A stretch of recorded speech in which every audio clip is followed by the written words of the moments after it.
cities in the world. Even today, buildings from the time of Adam still stand there. In that same city, there was an ancient graveyard known as the Dark Witch's Graveyard.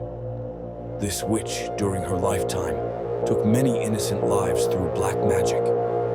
One night, while she was casting a dark spell, a couple of men disturbed her. In her rage, she buried the two of them alive. That was not the only time. She had taken the lives of many without mercy. But she never stopped.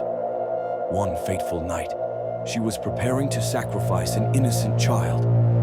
At that moment, a brave and kind-hearted man named Jack happened to be passing by. Hearing the child crying in the dark, he went looking and eventually found the child near the Dark Witch. Jack tried to stop her, but the witch was stubborn and refused to listen. Suddenly, Jack stabbed her with a knife, and she died on the spot. The incident occurred right inside the graveyard.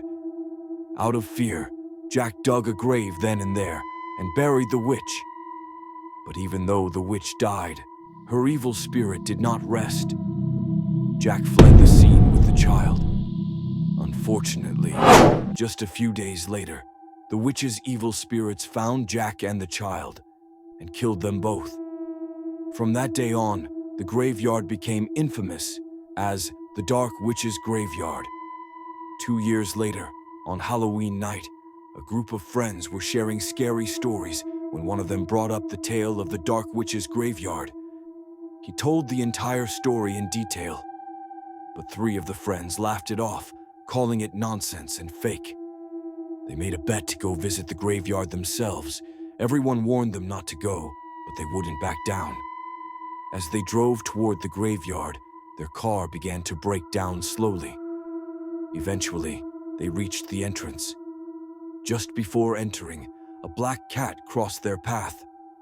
One of the friends, named Eli, got scared, but the others encouraged him, and all 3 went inside. The graveyard was so silent that they could hear their own breathing, which made it even scarier. One of them decided to call his friends and started laughing loudly. But suddenly, a grave behind them opened, and a terrifying figure emerged. Terrified, they ran toward the exit, but the strange thing was that the more they tried to leave, the bigger the graveyard seemed to get. Eventually, all 3 of them were killed. The next morning, their severed heads were found at the edge of the graveyard. After that tragic event, the authorities permanently sealed off the Dark Witch's Graveyard. Subscribe to my channel!